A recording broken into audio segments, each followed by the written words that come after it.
On Easter, March the 5th, 1722, Jacob Roggeveen, a famous Dutch navigator, dropped anchor in Tongariki Bay. Thus, Easter Island was discovered by the European. An even greater discovery was made by the native inhabitants. For the first time they saw emerging from their ocean strange, clothed men with white skins. Roggeveen was surprised and fascinated by the huge and unique statues he found.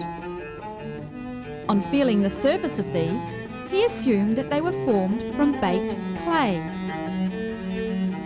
Cook, arriving 54 years later in 1776, quickly established that these statues were not clay, but sculptured stone. In his research, Cook pondered over these questions still unanswered.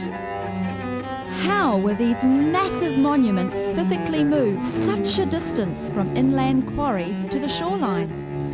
What were their use? And above all, why were they positioned near the sea?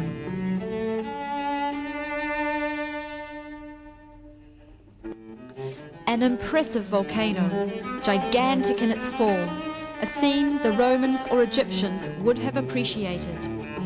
Up on Rano Raraku, you are so high you feel higher than all the world. It was here, because of the colour of the stone, the Pascuan peoples sculpted their statues, known as moai. The ancestral spirit seems to emerge out of the earth. Once, thousands of tribesmen toiled and perspired every day in this quarry, carving and digging out the stone. Rivalry existed between tribes. Frequent battles resulted in large numbers being massacred. This continued until the 16th century when, for survival reasons, the wars stopped. A few moai, only just outlined, would never come out from the mountain. Some laying on the slopes, their faces against the earth, while others, ready to be carried, have been abandoned. It seems Easter Island stopped to live that day.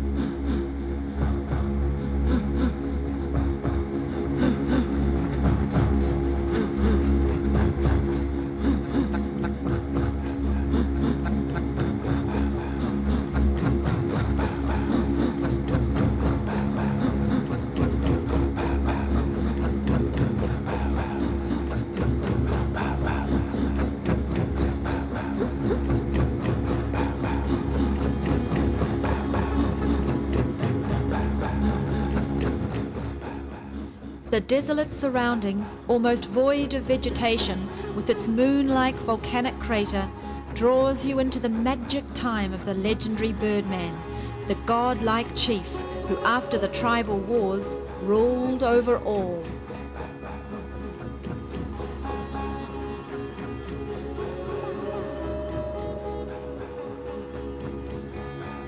This legend is brought to life again every year during the feasts of Tapati Rapa Nui.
A bizarre form of activity, sliding down the steep volcanic slopes on banana trunks. It's quite unique. Each man must go faster and further than his rival, sometimes reaching speeds of 60 kilometers per hour over a distance of 500 to 600 meters. The participants in this contest need great courage. To be the winner, of course, you need to be alive at the end of the track and to have your body in one piece. This is not always easy.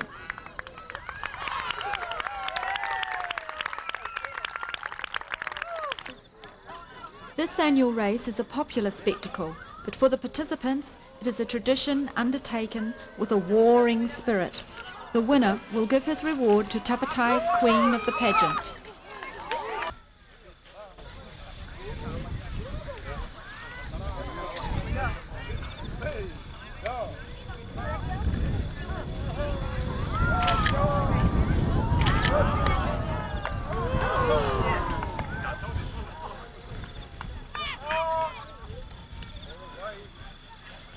Accidents do occur, some more spectacular than others, but don't worry, this man is alive. He'll have a few scratches to show for his bravery.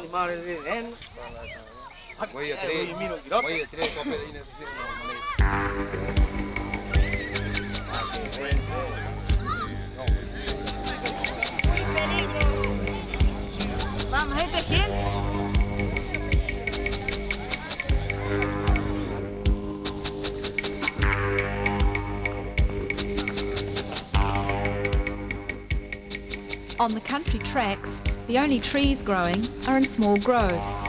They are eucalyptus trees. It is very pleasant to stop there for a few minutes and take in the fresh and captivating fragrance. These trees, standing there like statues, don't seem to be alive. The shedding of the bark and the contortion of their branches creates a picture of confused entanglement.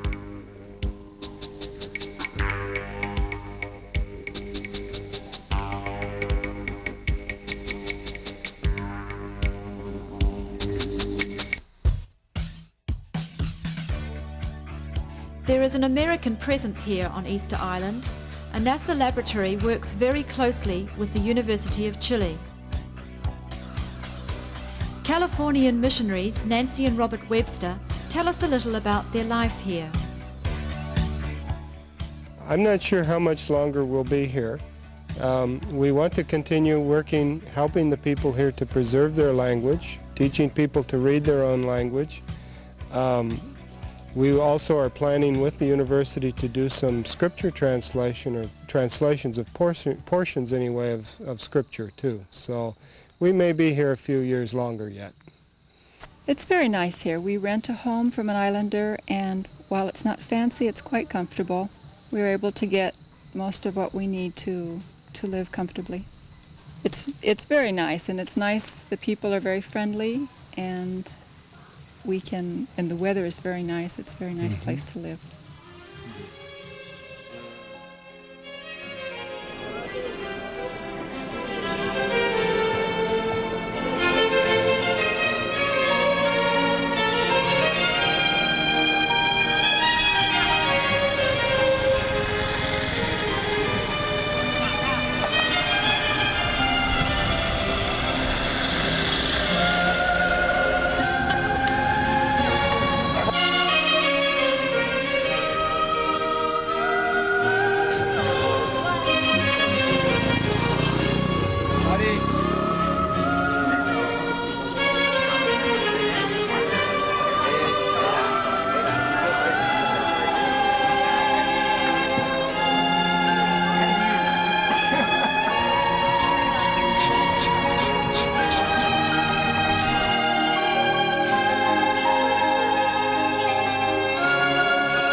Josie, a sculptor of Moai, works very hard with the help of his friend Pedro to reproduce the huge stone giants. Each year, Josie meets some 2,000 tourists among the 7,000 who visit this island.